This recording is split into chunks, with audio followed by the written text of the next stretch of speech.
안녕하세요. 오늘은 우리가 매일 먹는 음식 속에서 빠질 수 없는 재료, 바로 소금 이야기를 해보려고 합니다. 소금 줄여야 할까요? 아니면 오히려 더 먹어야 할까요? 참 헷갈리는 주제지요. 소금 진짜로 몸에 나쁠까요? 우리는 수십 년 동안 소금은 고혈압의 주범이라는 말을 귀에 못이 박히도록 들어왔습니다. 그래서 건강을 위해서는 싱겁게 먹어야 한다. 저염식이 좋다. 이런 이야기를 상식처럼 받아들여 왔죠. 하지만 최근 우리나라에서만 무려 10년 동안 14만 명이 넘는 사람을 추적한 대규모 연구가 발표됐습니다. 그 결과는 의외였어요. 소금을 많이 먹는다고 해서 심혈관 질환으로 사망하는 위험이 높아지지 않았다는 겁니다. 반면에 칼륨을 적게 먹는 사람들은 심장병이나 혈관 질환으로 사망할 위험이 확실히 높아졌다고 해요. 즉, 문제는 소금이 아니라 칼륨 부족이었던 거죠. 소금은 필수입니다. 안 먹으면 죽습니다. 사실 소금 속의 나트륨은 우리 몸에 꼭 필요한 영양소입니다. 혈액의 농도를 유지하고 신경과 근육이 제 기능을 하도록 도와주며 심장이 박동하는데도 나트륨이 필수예요. 그래서 의학적으로도 소금을 안 먹으면 죽는다라는 말이 있을 정도입니다. 하지만 반대로 너무 많이 먹으면 문제가 된다고 해서 늘 걱정을 해왔던 거죠. 여기서 중요한 사실, 우리 몸은 나트륨을 저장하는 방향으로 진화해 왔습니다. 왜냐하면 수렵과 채집으로 살아가던 시절 채소와 열매 같은 음식은 풍부해서 칼륨은 항상 넘쳤지만 나트륨은 매우 귀한 자원이었거든요. 그래서 조금이라도 소금을 먹으면 몸은 이건 귀한 거야 하고 저장해두는 시스템을 발달시켰습니다. 문제는 현대에 와서 바뀌었습니다. 채소 섭취는 줄고 정제된 탄수화물과 가공식품은 늘면서 칼륨은 부족해지고 나트륨은 쉽게 섭취할 수 있게 된 거죠. 소금과 혈압의 관계는 진짜일까요? 많은 분들이 이렇게 묻습니다. 그래도 짜게 먹으면 혈압이 오르지 않나요? 맞습니다. 소금을 한 번에 많이 먹으면 혈액 속 염분 농도가 높아지니까 일시적으로 혈압이 오를 수 있습니다. 하지만 우리 몸은 항상성을 유지하려는 힘이 있어서 시간이 지나면 다시 조절됩니다. 혈압을 진짜로 높이는 주범은 뭘까요? 놀랍게도 탄수화물 과잉 섭취입니다. 흰 쌀밥, 흰 밀가루, 설탕 같은 단순당이 혈관벽에 상처를 내고 그 자리를 콜레스테롤이 덮으면서 혈관이 점점 두꺼워지고 딱딱해지죠. 이게 바로 고혈압과 동맥경화의 진짜 원인입니다. 이제 소금에 얽힌 재미있는 이야기로 들어가 봅니다. 소금은 단순한 조미료가 아닙니다. 한자로 소금 염자에는 작은 금이라는 뜻이 담겨 있어요.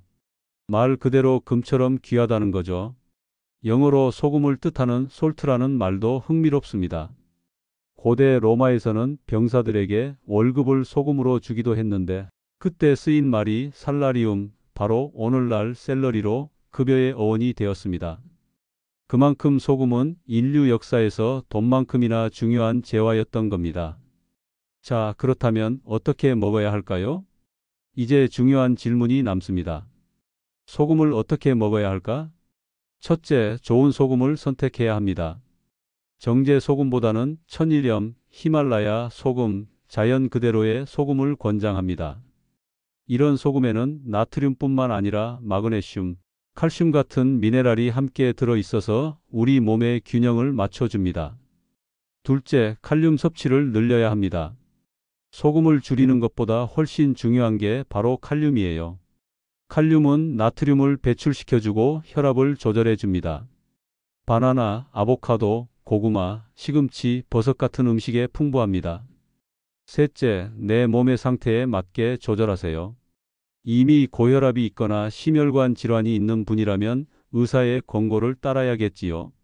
하지만 특별한 질환이 없는 분들은 억지로 싱겁게 먹으려고 애쓸 필요는 없습니다. 입맛에 맞게 드셔도 괜찮다는 겁니다. 넷째, 소금과 함께 마그네슘 보충도 고려하면 좋습니다. 칼륨과 마그네슘은 함께 작용해서 심장의 리듬을 안정시켜 주니까요. 이제 저염식은 오히려 위험할 수 있다는 것을 알아봅시다. 요즘 유행처럼 번진 저염식 사실 조심해야 합니다. 저염식을 오래 하면 몸이 차가워지고 위 기능이 약해지며 심장에도 부담을 줄 수 있습니다. 특히 마른 체형에 손발이 찬 분들이 싱겁게 먹으면 건강에 더 안 좋아요. 소금은 단순히 혈압에만 영향을 주는 게 아니라 체온 유지에도 중요한 역할을 합니다. 바닷물이 얼지 않는 이유도 바로 소금 때문이죠. 우리 몸도 마찬가지입니다. 소금이 있어야 따뜻하게 유지됩니다. 그럼 지금부터는 아침 루틴으로 소금 활용법에 대해 알아봅니다. 여기서 저는 개인적으로 실천하고 있는 아침 루틴을 소개하고 싶습니다. 저는 아침에 일어나자마자 소금물 가글을 합니다. 밤사이 구강 안에는 수억 마리의 세균이 번식해 있어요. 그냥 물로 헹구는 것만으로는 부족합니다. 그런데 소금물로 가글을 하면 강력한 살균 효과가 있어서 입안을 깨끗하게 해주고 잇몸 건강에도 좋습니다. 입 냄새 예방은 덤이지요.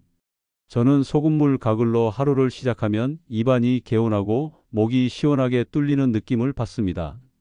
가글을 마친 후에는 따뜻한 소금물 한 컵을 마십니다.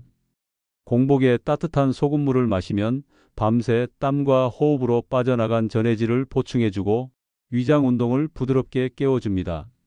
무엇보다도 체온이 올라가면서 몸이 금세 따뜻해져요. 특히 손발이 찬 분들에게는 아주 좋은 습관입니다. 저는 커피 대신 이 소금물을 마시는데 속이 편안하고 몸이 깨어나는 느낌을 확실히 받습니다.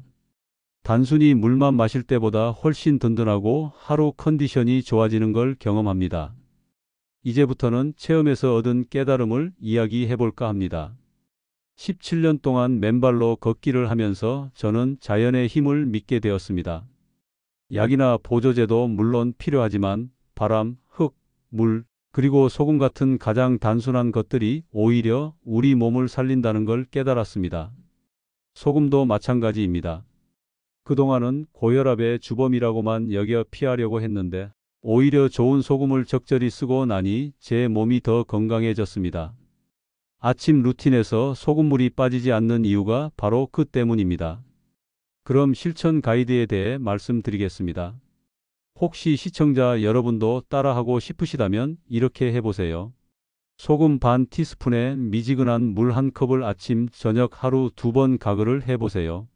소금 한 꼬집을 따뜻한 물 한 컵에 타서 아침 기상 직후 천천히 마시세요. 다만 신장 질환이 있거나 염분을 제한해야 하는 분들은 반드시 의사와 상의하셔야 합니다. 이제 오늘 이야기를 정리해 볼까요? 소금은 우리 몸에 필수다.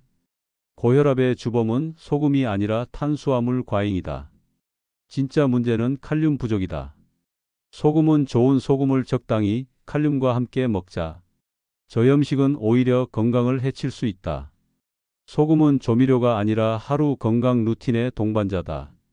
지금까지 살펴보았듯이 소금은 단순히 짠맛을 내는 조미료가 아니라 생명과 직결된 필수 미네랄입니다. 이제는 무조건 줄여야 할 나쁜 존재가 아니라 어떻게 먹느냐가 건강을 결정한다는 사실을 기억해 주셨으면 합니다. 오늘 여러 연구 결과와 제 경험을 함께 전해드렸는데요. 여러분의 건강한 식생활에 작은 길잡이가 되길 바랍니다. 혹시 주변에 소금 때문에 고민하는 분들이 있다면 이 영상을 함께 나눠주세요. 그리고 구독과 좋아요는 큰 힘이 됩니다.